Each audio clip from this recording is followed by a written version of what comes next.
Hello, Feely Humans. Welcome to another episode of You, Me, Empathy. My name is Noan Wells, and this is episode 259 on the hypervigilance of the caretaker with my guest, Christina Lynn. In this episode, Christina and I explore the type of self-care that looks like an abandonment of community, how to embrace your heart rather than your head, living open enough to be heartbroken, and the hypervigilance, anxiety, and burden of the caretaker. Christina grew up taking care of her mom, who she loved deeply, and her mom lived with epilepsy and would have seizures unpredictably. And we talk about the experience that had on Christina, her life as a therapist, her life as a writer, all of that good stuff. I really enjoyed this conversation. I think you will too. Before we get to the episode, as a reminder, as I've been reminding you the last handful of episodes, this podcast is coming to an end. It's coming to an end. It's coming to a close. I'm saying farewell to You, Me, Empathy. And it's not because of beautiful, wonderful, feely humans like Christina Lynn or the many past guests, all 259 of them. It's not because of that. It's because I've been doing this show for 5.5 years, and I am needing and feeling a shift, that I need to try something new. I need to challenge myself in other creative ways. I'm working on a thing I can hopefully announce at some point later this year. Something to be published next year, which is very exciting. And I am building the Feely Human community. We have a membership community. It's an online virtual community where we have monthly expert-led workshops, and we have a movie club called Movies That Make Us Feel, and we're doing a learning series where we watch documentaries or we watch TED Talks and that sort of thing, and then we talk about it and talk about what we learned. And there's an emotional check-in series. We have weekly events called Heart to Hearts where we talk about a slew of different things like grieving relationships, like joyful experiences, like movie scores, all sorts of stuff. It's a wonderful online space and community where hopefully someday we aspire to, where you can be seen and heard for the whole person that you are, the whole feely human that you are. So that's what my main focus will be after this show ends. But I just wanted to thank you for being a part of it. Thank you for listening.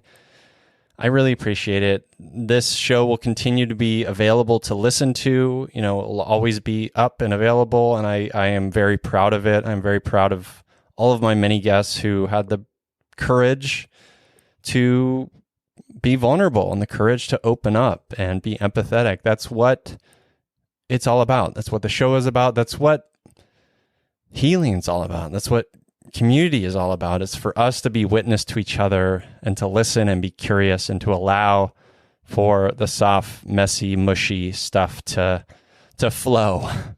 And that sounds gross, but the reality is it can be gross, and it also can be beautiful. So thank you. There will be a few more episodes with guests, and then I will record a final episode, and we'll see how that goes. But in the meantime, if you want to stay in touch with me and connect with the Feely Human community, the best way to do that is to join the membership community. If you go to feelyhuman.co/membership, you can learn more about that and join us. Join as a free member, join as a paid member, whatever you want to do. If you have any questions about the community, thoughts, concerns, etc., you can always email me at hello@feelyhuman.co. And of course, I will still sort of be on Instagram here and there, mostly active on at feelyhuman. If you go to instagram.com/feelyhuman, that's the best place to connect with me on socials. And I said the email, hello@feelyhuman.co. And I think that's it. Okay. Thank you for being a part of this. Thank you for listening. And thank you to Christina Lynn for being this week's guest. And where we talk about, those aren't great words. No, I'm just going to keep going. The hypervigilance of the caretaker.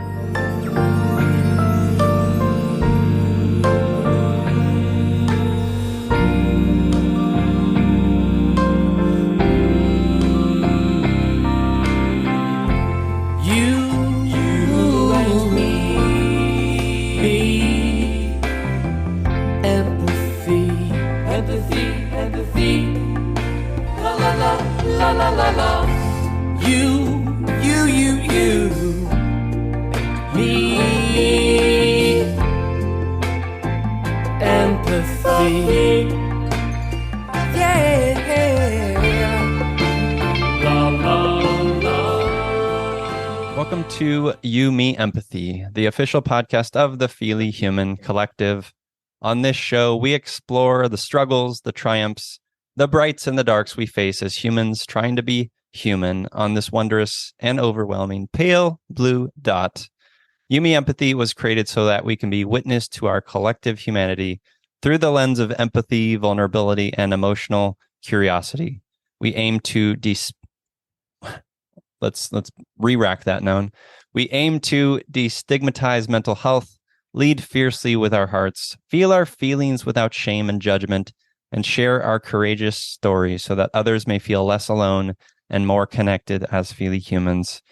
You, Me, Empathy is a brave place designed to inspire the beauty in each of us, because each of us, in all of our kaleidoscopic parts, makes up a magical whole that deserves to be seen. Today, I'm grateful to be here with writer, photographer, and therapist Christina Lynn. Hello, Christina. Hi, nice to meet you. Oh my gosh, so happy to have you on the show. It's been a long time coming. We first connected back in 2019. Grateful you're here. So let's start with an emotional check-in. How are you feeling? Oh, I think a little nervous and curious. Okay, I love that. Yeah. Nervous and curious. That's a good combo. I would say Yeah. that's probably my every day, every moment. A little nervous, a little curious, something that keeps me a little bit guarded and protected, and then another thing that keeps me looking and seeking and finding and discovering. Yes. I feel my anxiety, the nervousness sometimes even fuels my curiosity. Mm-hmm. Do you struggle with anxiety? I do. It's very evident a lot of the times. But I own it. I think anxiety can also be used for the good too. It can, absolutely. What makes it evident? Like, is it evident to other people or evident to you? Both. So with other people, like, I'm a very fidgety person. And then I can be very talkative, but a lot of that's fueled by my anxiety, when I'm around people. As a therapist, I'm able to control that a little bit more. And I think it's because of the space that I set up, for my clients and the calming atmosphere. So it's a little different. But yeah. Are you an introvert or an extrovert? I appear as an extrovert, but I'm both, is what I think. I need time alone. Yes. Maybe an extroverted introvert. I'm one to go to restaurants alone. Yeah, sure. I haven't done that in a while, but I've done that and it's lovely. Yeah, it's lovely. I am an introvert. And so I very much need, like Jessica and I went, my partner Jessica and I went to a concert recently. We saw Lucius in concert up in LA, and you just being around all those people, it's stressful for me. It always has, like being at a party, it's just, so I usually have to do some kind of mentally and emotionally preparing breathing exercises, smoking a little weed, whatever it needs. I have to prepare myself for those types of things. And then I need a good many hours to just recuperate, Yeah. Yeah. No, I hear you. I think there's something about being by yourself and in your own thoughts and your own physical sense and feelings that can be very beneficial for anybody, whether extrovert or introvert. Yeah. I've been trying to, I feel like everyone says this and everyone has said this, but I've been trying to meditate. Yeah. More. How do you meditate? Have you tried meditation? I recommend it a lot to my clients. I do try. It's the consistency that I struggle with, but I do yoga. And doing yoga for me has been a meditative experience. The studio I go to is really good about starting off, the sessions in Shavasana and, going over some breathing practices. And then I also, like with my clients, if I notice that I'm feeling anxious, I'm like, that's not going to be helpful. So we'll start off by doing some breathing as well. And I think you could meditate in so many different ways, throughout the day, even if it's just for 30 seconds, just staring off at, a flower or trying to remember to be in the moment. So I try to do that. Yeah, you bring up a good point in that meditation isn't just like sitting down, closing your eyes. For me, it can be going for a walk, and taking in the world and being curious and listening and breathing as you walk and being really intentional about connecting with those things, on a sort of minute level, and then sometimes it could be, being present with an animal, right? That can be sort of a form of meditation. I have 2 rescue dogs, and one of them is young, and we're like in training mode with her. And that takes a lot of patience and a lot of like reminding myself that I'm not like the center of the universe, that, we're all sort of in this together, and, she's not like out to get me or whatever, as we kind of tend to get in our heads as humans. But yeah, I think for me, as someone who I think has struggled with connection to my body, I feel like being still is a good challenge for me. Yes. Yeah. That connection to your body, I think, is a huge important piece, because a lot of times we find ourselves stuck in our head. Yes. Well, and that's what's valued too, right? The head stuff. Right. More head than heart. Which we need both. Yeah. Yeah. No, definitely. Like, the whole thinking logically or, cognitively, is really pushed, but we tend to forget what our body's trying to tell us. Our heart, like you mentioned, what is our heart trying to tell us? What is our gut trying to tell us? That's like the first instinct when we were, cavemen, right? Our gut trying to tell us to run. And I always wondered, like, what would happen if like our mind and our gut had a conversation, how we'd be able to navigate the world and be present if they were on the same page or connecting. Yeah. How do we get to that point? I think it's a process. I think it's a journey. I'd say I'm saying think a lot. I feel. Right. I feel. See, so I think that's one way, is to really be aware of maybe your natural inclination to lean one way or the other. If you're always in your head, okay, I'm aware of that. So I'm going to try and bring attention to an awareness to my body. And that could be, like you mentioned, going on walks, being present in nature, slowing down, taking some deep breaths. If you're recognizing that, for an example, if your stomach is hurting, okay, well, am I sick or am I nervous about something? Is my body trying to tell me to take a breath and slow down? And practice is, something we all have to do. It is a practice. So it's just being intentional, being aware, and being able to do it every single day in some capacity will train us to make it a habit, I feel. Yeah. I think what's also important to be said, and I would love to hear your thoughts on this, is like, we've already talked about like how sort of being in touch with our body or checking in or doing these meditative practices don't have to be just like 30 minutes sitting down and I have to, and everything has to be silent around me, whatever, because that seems inaccessible and maybe like a certain level of privilege, right? Like I have the privilege enough to like take time out of my day to do this. So that piece of it. And then the other piece is like, what sort of informs that is, or what is true is that, as you've said, it doesn't have to be 30 minutes. It can be 30 seconds, and it could be sort of on your drive to work or whatever, right? And that in that way, it can maybe be a bit more equitable in how we access it for all of us, right? Yeah, no, definitely. Being accessible, like you mentioned, and thinking about the privilege aspect, because that's something I've been really meditating on, is the privilege that a lot of mental health techniques or have, or I don't know if that's the right way to, like, how a lot of individuals have there's some individuals that have more privilege than others to institute some of these mental health techniques.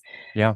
I have the privilege to go to yoga, but not everyone does. And, I think trying to educate and find ways to support others in thinking outside the box on how to be mindful, and breaking down those stereotypes where it's not, like you said, 30 minutes, doing yoga or being in a pose, or going to a place, right? You can be present in your car, driving to work. You can be present with your children. Being in the moment with your children or your family members, you really can strengthen that relationship, so there's several ways.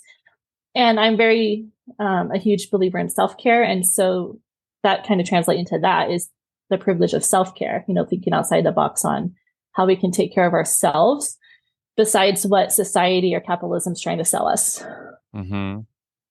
Yeah. I mean, self-care, let's talk about self-care, because I have mixed feelings about it because of capitalism, because of like wellness influencers, because of Instagram, right? Yes. So on one level, like it's undeniable that we as humans need to take care of ourselves in order to better take care of our people, our environment, our communities. Like that feels like an undeniable truth to me, right? We have to know ourselves to like fully deepen our compassion and empathy for others. Do you agree with that? I do. And that's like the blog that I have, to do a little plug, is Self-Science, the study and care of you, because I think you're right. You do have to know yourself before you can take care of yourself, and you can't take care of others unless you're well, at the oxygen mask example. Yeah. So I do think that's very true. Is having that awareness, and not everyone does. Yeah, it takes work. So if that's the sort of the truth or that's the foundation of what I'm about to say, that we need to take care of ourselves before you can take care of others, the oxygen mask, as you said, then it also feels like, and what I've witnessed, and I would love to hear your thoughts, what I've witnessed in that pursuit of like taking care of self, frankly, an abandonment of community and collective, and sort of like this self-interested, self-involved pursuit of like individual enlightenment. And maybe that's my own sort of cynicism and my own sort of where I'm in my early 40s now. I'm sort of more deeply like philosophically connected to ideas like more collective care and liberation for all people, right? And socialism and these ideas. Like I think capitalism is a toxic, evil force in the world, right? So like that's where I'm coming from. So that's probably why I have some cynicism toward this. But I would love to hear your thoughts on that. Like, how do we care for ourselves and not get lost in that sort of self-centered care, and so we can truly care for people? Because like in my mind, that's the path of a human, whether you're whoever you are. The path of the human in my mind is, can we be better at and more thoughtful about championing and lifting up and cherishing and supporting the most vulnerable? Yeah. True statements. And I think that's where I almost want to change the term self-care to something else, but I've been, sometimes I do get stuck in like, take care of yourself first, but I've been trying to change my language to take care of yourself too. So also take care of yourself. Oh, I love that. Yeah, that's great. I've been trying to do that. I'm not effective at it. I have to remember. But, you know, some things that I've written about on my blog is self-care is also taking, like, understanding someone else's perspective. Self-care is learning and growing. Self-care is helping others. And I think that I agree that it has been shown to, again, in our society, like bubble baths and buying candles and saying, you know, boundaries, which is like a huge thing right now, whether that's good or bad. And there's nothing wrong necessarily with those ideals, but I think we're such an individualistic society already that it has almost, I can see how it can shift.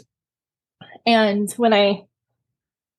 it's a growing experience for me. So I think, you know, one way that self-care can be collective, I think, is more of the idea of, if I am doing well, if I have all my needs met, basic needs, so food, shelter, water, housing, if my health is well, if my mental health is stable, then I can be effective at helping my family, being an effective leader in the community. I can be an effective resource for those that are in need, you know, coming up with ideas, you know, to help with community growth. So I think thinking of it in that perspective, that the end goal is to build that community, but I can't do that unless I'm well, is a way to shift, as opposed to what we generally think when we think of self-care. But like I said, I've been really trying to find a different term for self-care, because it does have that negative connotation to it. So I think that's a way to shift the thinking, is that you're not effective if you're not well. Always. I think there is some strength and truth to admitting when you need help too. So true. No doubt about that. Yeah. And I love what you said about, I believe this deeply in my heart, is self-care as checking in on our bias, self-care as like checking in our assumptions, self-care as like learning new perspectives. I think you said, you know, gaining new perspective, and gaining new perspective is about there's a lot of self-exploration there, right? Because you're like maybe challenging what you thought about yourself, you're challenging your ideas about the world, you know, that's all good stuff. That's a curious, empathetic, patient, listening, sort of present with the world perspective or place to be. And I find in my experience that when a human, whether they're sort of in this individualistic place, it can get very isolating, and it can get very like just kind of armored up against everything, right? We see this a lot in politics, religion, you know, whatever you want to call it. Like you start to see the world in a certain way, and your identity, your ideals, your values are so like intrinsically attached to these things that nothing can disrupt it. And I think a truly self-care act is to be in a place of disruption always, or an opportunity for disruption, or an opportunity for untethering a little bit. What do you think about that? Yeah. No, I think that is disruption helps you grow. Like when you were saying that, the image that came to my mind was pruning, which has different terms, but like, you know, with a flower growing, you know, for an example, or a plant, you have to like cut at it, or maybe cut the dead ends off, and then it can grow more effectively. So I think that's what I was thinking of, is that, you know, in order to to grow, you have to be able to stretch yourself, change yourself, be open to that growth. And I think when our identity is so intrinsically part of our values. Like, I am this, like, I am a whatever is your identity, and it's being challenged. It can shake to you to the core and make you question that identity. And that can be scary, you know, if you're in that moment. Mm-hmm. It is scary. You know, and even saying all this, there is a privilege in taking on the world in that way too, right? Because as you know, as a therapist, some of that armor or sort of, you know, kind of holding on to our identities can be a trauma response, can be like what we learned growing up, you know? So like for me, as an example, I grew up in an environment that wasn't always safe. My dad was very abusive physically and emotionally. And as a sensitive creature, I learned to just kind of shut down. And there was a lot of just kind of, no one can get into this heart for a long time. And it took me like almost dying of anorexia in my 20s to like realize like, oh, I have to figure out some way to face the world with an open heart. Otherwise I won't be here anymore. So that's like maybe an extreme example of like an armor that I had up based on my experiences, and some, you know, maybe certainly less privileged than I was, you know, have armor because they're living as a Black person in America, or they're you know, impoverished, or whatever it may be, right? So all of that plays a role. That intersectionality plays a role in this. And you know, I still believe, like universally true, that being open to change is important. Yeah. And I think that's where that community comes into play, where there are individuals that have this armor up because of their as a trauma response, as you know, they're part of their environment out of survival, and may not have the privilege to be able to break down this the armor in a safe way or in a effective way. So that's maybe where, as a community, we come in for those of us that do have their privilege to help in a way, you know, to assist. Like, I'm here for you. You know, I want to be there and walk with you. How can I be present with you? How can I help? That's where the empathy comes in. Yeah. Yeah. Yeah. I mean, I always say it like, we grow in connection with others, and we're mirrors for each other. If we want to be, if we have the courage to be, you know, I don't want to like go live in the world and just like small talk my way to like boredom. Like I want to like, I just want to like, you know, live in a deep, vulnerable way that puts me in places and scenarios and experiences that can cause discomfort and that can cause heartbreak. But I did it so long the other way that I just can't do that anymore. It's just like, it's not worth it to me. I'd rather potentially get hurt or potentially grow in a new profound way than to be shut down, you know? Yeah. So Strong. I mentioned a little bit about sort of like my, you know, how I grew up, and you know what sort of my armor was like. How did you grow up? What was your childhood like? Oh, wow. That's a book. But it definitely shaped who I am.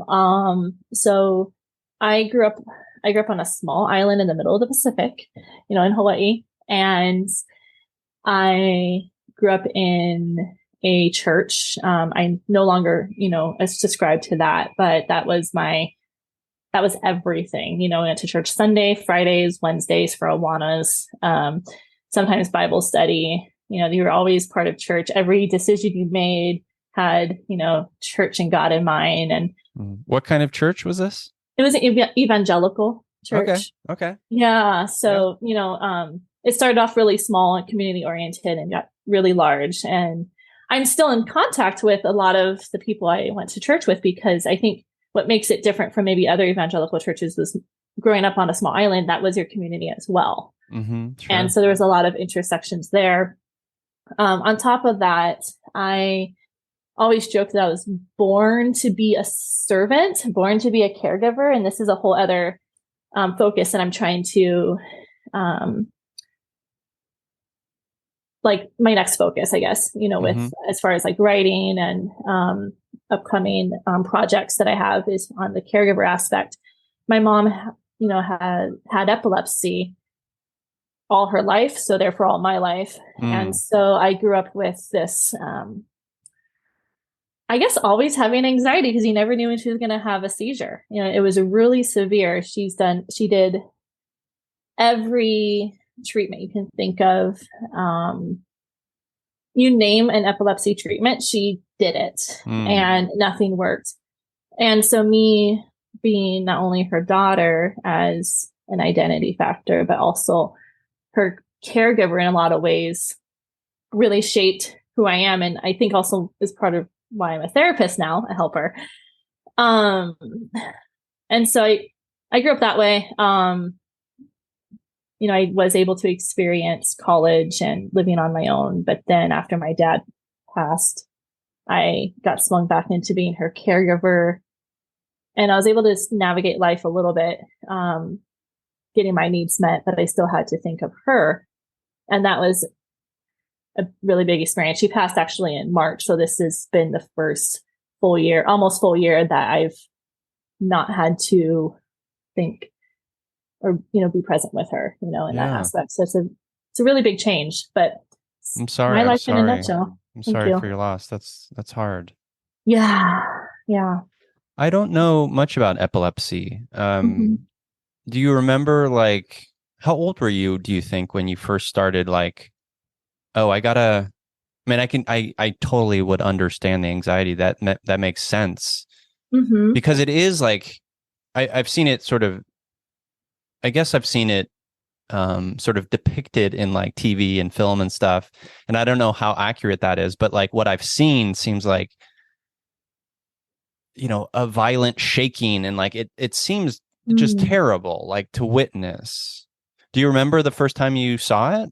And was that explained to you that was going to happen?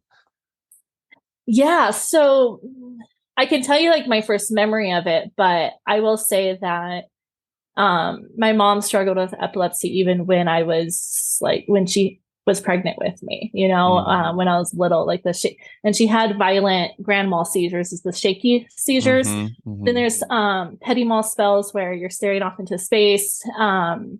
There's psychogenic seizures. I might be getting some of this wrong, so I apologize if I am, where it's like anxiety or something triggers that. And then there's she had some seizures where I remember she walked into someone else's house, used their bathroom, and then went home. She didn't remember anything. Okay. Yeah. And her medication that she took was one was Depakote, which is used for mood disorder as well. And so there was those things. But to answer your question about I'll go with my first memory. I was 5 years old. She had a seizure. It was shaking and violent.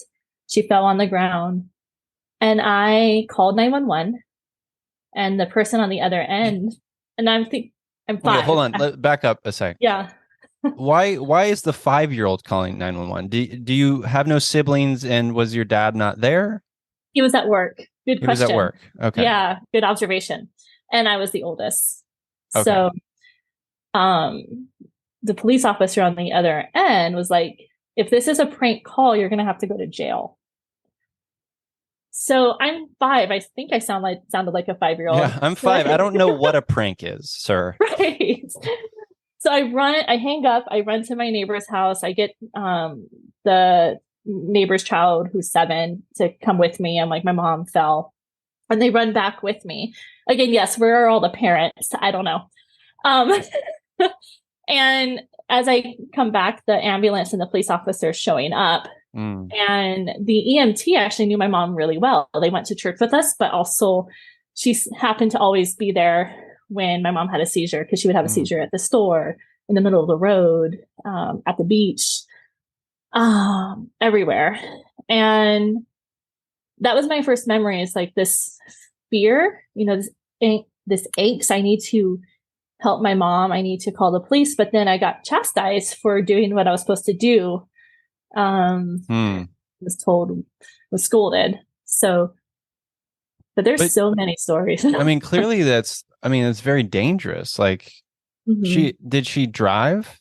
No, she did not. Okay. Yeah, there was a lot of restrictions, but credit to my dad, he really wanted to have her own autonomy, which should be really encouraged. And again, her seizures were so severe that, driving was taken away. She didn't want to be alone for too long period of time, but my dad, she couldn't go swimming. But my dad really believed in her having her autonomy. So, she still tried to be as independent as she could. She tried to write.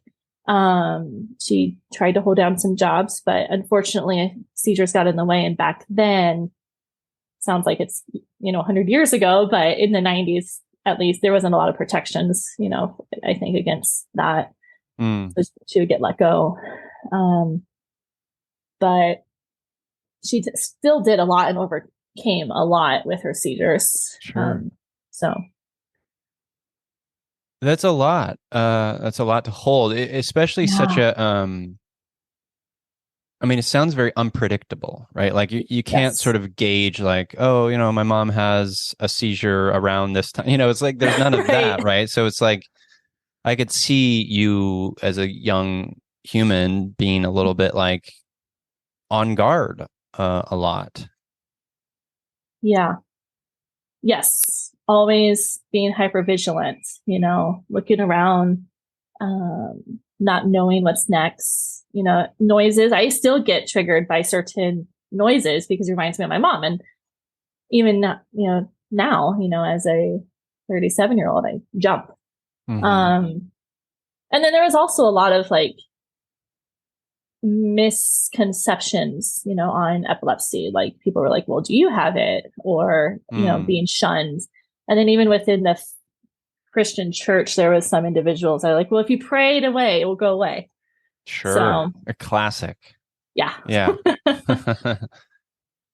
And was there a point in, you said you started essentially being a caretaker at 5, like at what point did you realize that like, okay, this is too much, or did you?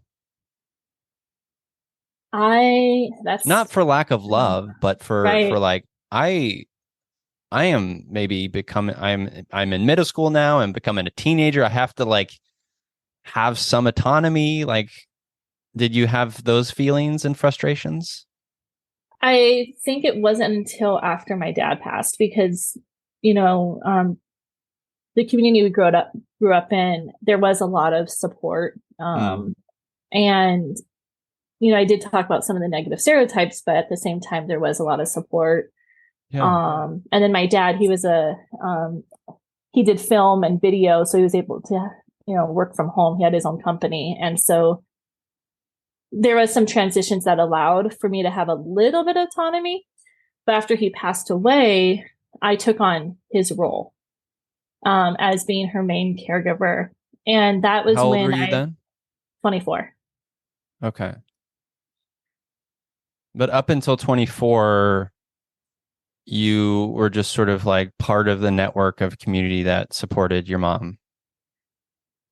Yeah, part of the network, but maybe a little bit more so like, my dad and then me, and then there was the community. Like I flew with her to get surgery done when I was in high school, for the weekend, because my dad couldn't, because he had to work. Or sometimes I was the person they called if they couldn't get in touch with my dad. I remember going to the store with her when I was like 7 and catching her, 7 or 8. Yeah. So kind of nuance. It's just, it wasn't until when I was 24, I realized like, I don't want to call it a mistake, but my dad had all these goals and dreams for himself, but he also had this love and empathy for my mom. And I think sometimes he lost himself in that. The example is he died of cancer and he didn't catch it, or we didn't think he knew about it until later. And it's because my mom was always first. And that just showed that love that he had for her. But it, at the same time, he forgot about himself. Yeah. And I didn't want to make that same mistake. And so I started to have these boundaries with my mom. I don't want to use the term boundaries. But like, mom, you're at, she had to live in a assisted living because of, after he passed, because of the medication and the seizures 24/7. So it's like, utilize the supports, your caregivers as well as me, utilize your friends as well as me. And then we moved to Arizona so I can go to grad school. But I chose Arizona with my mom in mind, because in reality, I wanted to go to the East Coast, but that was too far. Family was on the West Coast. So that's how I tried to grapple with thinking, like making sure my needs were met, but taking care of her too.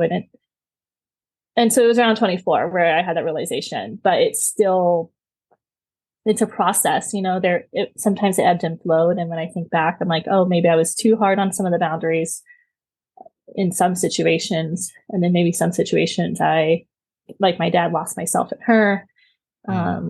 So yeah. There's no correct sort of balance with that. Yeah. It's such a messy, hard thing. And since your mother passed in March, you said, how has that felt?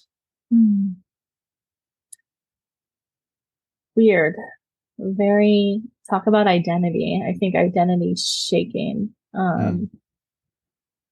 Because a lot of my own goals and dreams and stuff that I had, like creative outlets that I had, kind of flew to the surface really quickly.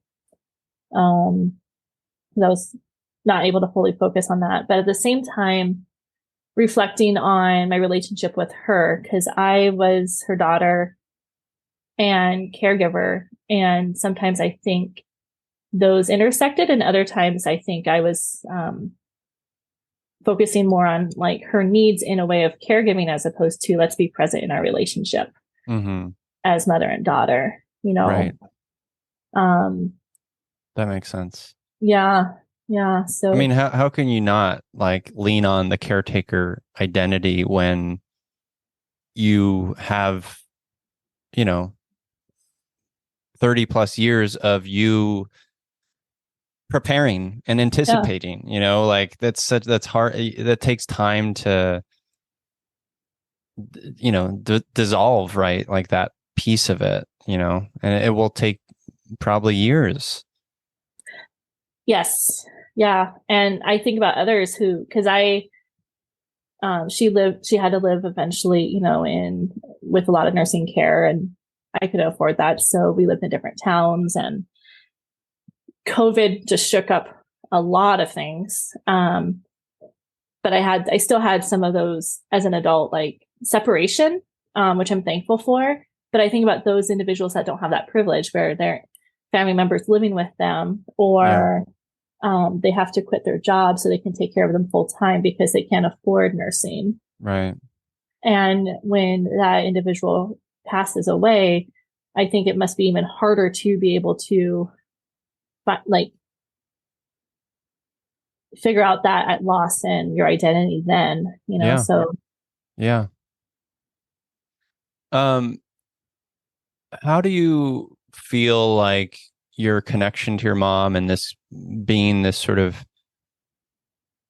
not all consuming, but a certain level of consuming, caretaking role, how do you feel like that side of you, or that time commitment, has impacted your own relationships with others, friends, partners, etc.? That's a good question. I don't know if I've ever thought about that.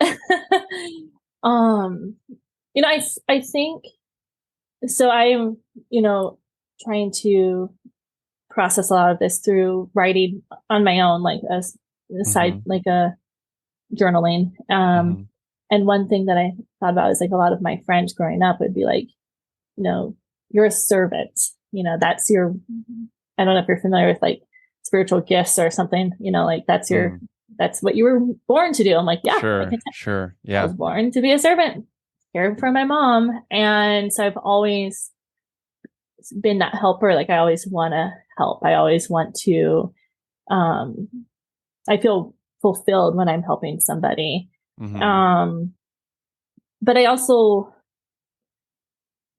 think that those, like the armor, you know, was also up too, in the sense, like, can I really be authentic to myself? If, you know, like, is this being a helper really who I am? Or is it just because that's the situation? And so having, with relationships, having that struggle of being authentic, sometimes can be hard. I'm a very open person, or honest. I'm a very honest person. But I think that being authentic, knowing who I really am, you know, and so I would sometimes shift depending on who I was with, you know, to mold myself to that person, because I didn't really know who I was, except that I was a daughter and a caregiver or a servant. That makes sense. So, yeah. Yeah. I mean, I can see how it would be challenging, especially if, you know, it sounds like that was your world. And yeah, the sort of spiritual gifts component, I remember hearing that, because I grew up in some evangelical spaces. And, you know, and even within that, like, sort of quote unquote servant idea, you know, evangelically, there's a lot of like, you know, especially for women, right? There's a lot of like, be silent, be helpful, make me food or whatever. Like, there's a lot of misogyny and sexism with, you know, sort of entrenched in that. Yeah. Which is shitty. But it's part of it, I guess, that needs to be disrupted. And yeah.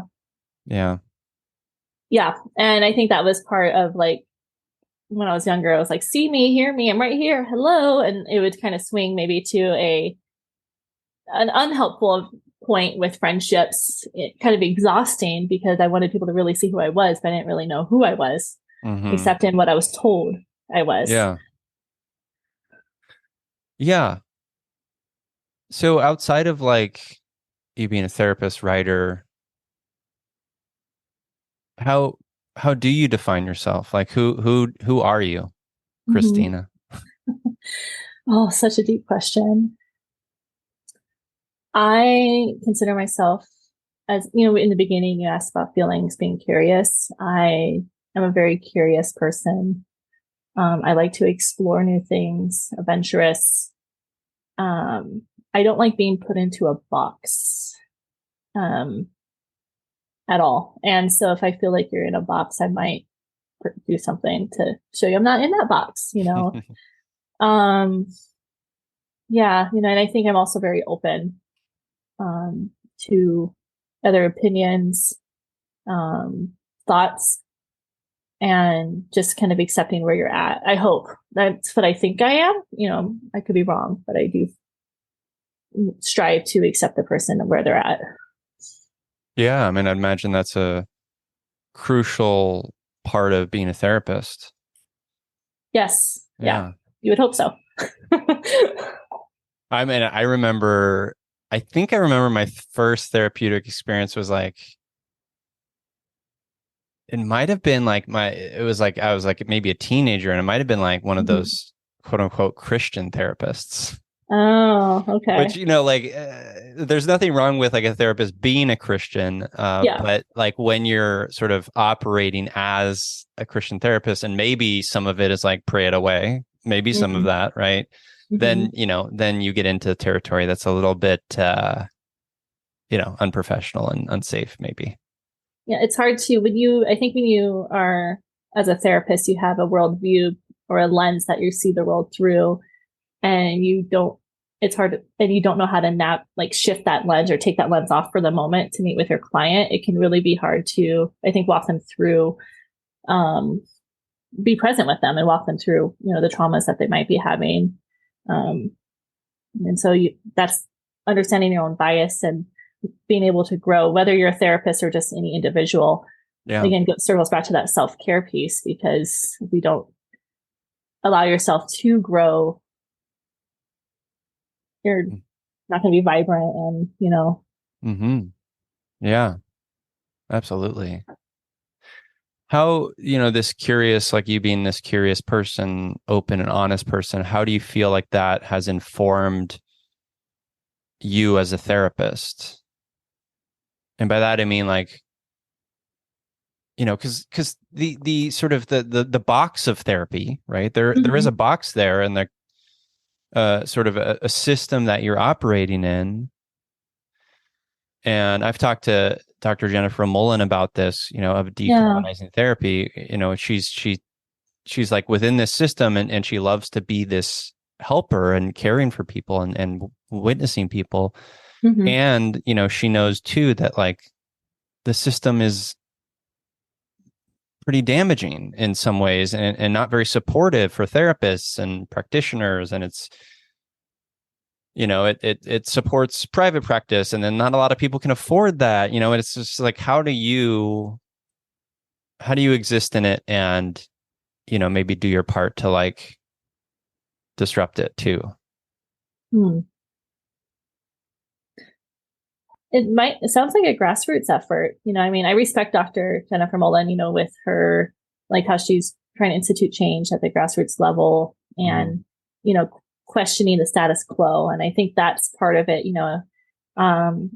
as therapists or just in any profession where maybe there's like this weird nuance of working with individuals where you hold them, like, I may not be doing heart surgery, but I'm helping with your heart, and yeah, that's a huge responsibility. So I think being open to question the status quo, being open to, people questioning you too. Like I'm like, please give me feedback. Please, I do a lot of feedback informed therapy where like, please provide feedback in how, our conversation's going, is this working? That's and great. And that's that being open. I think people are scared to be open and honest because that means you're being vulnerable. Well, and there's like, I love that you say, feedback is so crucial, right, to growth. And I love that you operate that way as a therapist, because when, as a human or a therapist or anything, like when you get to a point where you're like, I'm right, problematic, deeply problematic, right. like deeply, like there's, because then from that mindset, you're like, there's nothing, that you're at the ceiling and there's no growth, there's no opportunity there. Yeah. And with the experience you shared, with your first therapist, like that can happen. Like I'm right, like the lens you look at the world, like this is how I look at the world, I'm right. And doesn't feel safe, like you're mentioning. Yeah. So how, like, are you still a spiritual person? Do you have faith? I don't know how to define that. I think there's more to the world than just, Christianity. I lean into a lot of Eastern philosophy. I also, growing up in Hawaii, I really appreciate a lot of indigenous wisdom that I think is being like snuffed out right now. And there's just so much like, other cultures that has so much wisdom that they, can teach us instead of just this one track Christianity. I don't go to church. Yeah, I guess I'm just kind of whatever right now. It's weird to say though, because like I said, I'm still in touch with a lot of the community back home, and they make sure like, hey, did you read the Bible today? I'm like, no. Well, I think that's beautiful. I think I am open. Like I want to be open to any and all things like that. And I try to be, right. Yeah. And it's challenging. And I think there was a good, when I sort of moved away from that world of evangelical Christianity, which is I was raised in, there was a good sort of like, let's go the opposite direction, like as we do naturally, right? Like, and I had my atheism years and I had my like, weird philosophy that I don't want to share because it's too embarrassing years, Oh. And now, I'm 41. I like to be open. I think there is beauty and wisdom in a lot of it. Yeah. And by it, I mean, certainly some of Jesus's teachings, right? There's a lot of like empathy and compassion there that is great and wonderful, and certainly some of the Buddha's teachings and, things of that sort. But yeah, you get it. Like you get into a space where you're like, I'm right. My way of looking at the world is right. And you're wrong, as like we're some sort of oppositional force to you. Like that's dangerous. That leads to violence. That leads to othering. That leads to exclusion. And that seems to be what's, a lot of things that's a lot of it. In the world today. But that's and you can speak to this as a therapist or a curious person, is like the basis of that, or the inspiration of often, is like fear or anxiety. Fear of like, I'm going to lose my place in the world. Like white men saying like, like I want to grab on because like I used to power. I'm losing it, right? Or whatever, I feel like a lot of it is fueled by fear and anxiety. Yeah. And like I said, losing it, and that losing the identity that you hold near and dear to yourself. Like, if this is gone, then who am I? Yeah. So you have your writing, and selfscience.org is your blog, right? And you mentioned you're writing a book. So it's the self-science blog composed together that I want to kind of revamp, or I have revamped it to be published as a book.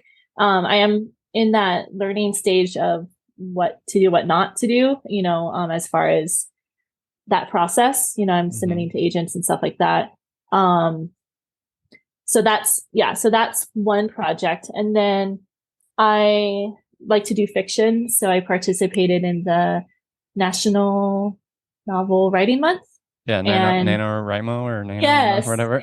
Yeah, I can never say it. And so I have a lot of stories I want to tell through that, through the fictional lens. And so I was able to do that. And that's something I want to really work on too. But then, see, I sound like I'm all over the place. But since my mom passed, I have been toying with maybe even writing a memoir about my experience with her.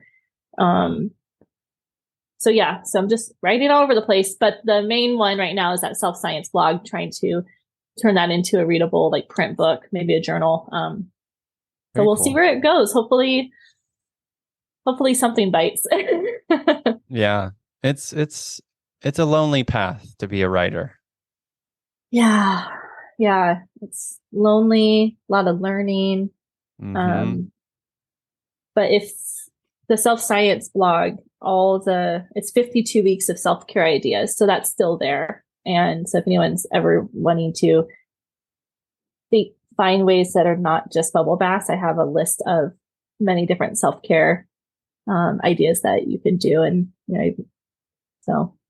Amazing. Well, I'll make sure to link that in the show notes. Let's talk about empathy heroes. We always kind of wrap up the show talking about people in our lives who are empathetic, compassionate, feely humans. Yeah.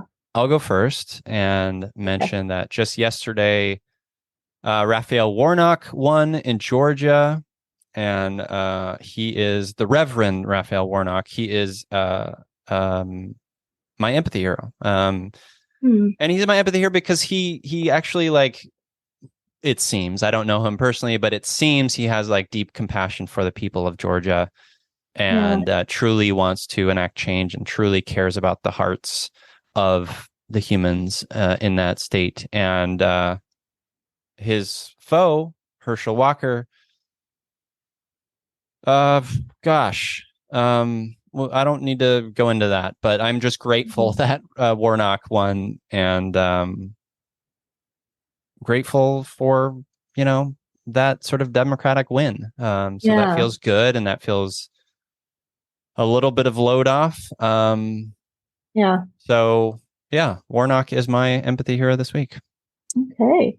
Yeah. How about you? Yes. Empathy hero this week. Oh man. I mean, it doesn't have to be this week. It could just be like your empathy hero. I would actually say my mom. She had a way of really being present with somebody and not judging them. I mean, she loved Jesus to the max. I mean, she carried her Bible in her wheelchair everywhere she went, but she didn't judge anybody. She was present with them. She would cry with them. She would want to be able to help in her way, even through her limitations. And, just, I think it's because of her experience and like her own trials, she was able to understand, like, through her worldview that, we all need love and we all need compassion and empathy. And so, yeah. If could be a lifetime, person, I would say her for sure. Yeah. I love that. That's beautiful. It's a perfect empathy hero. Yeah. Amazing. Well, Christina, remind the listeners where they can connect with you and read your writing and all that stuff. Yeah, so I'm on Instagram under writer_Christina Lynn, and I have a linked tree link on my profile where you can go on my Medium profile and read some writings. My blog is on there. And then I have another website that just kind of has other links to past articles. I've done a couple on my mom, opinion pieces, and personal essays. And so, yeah, and, just on my Instagram, just, sharing with the world the process of being a therapist who likes to write. So, amazing.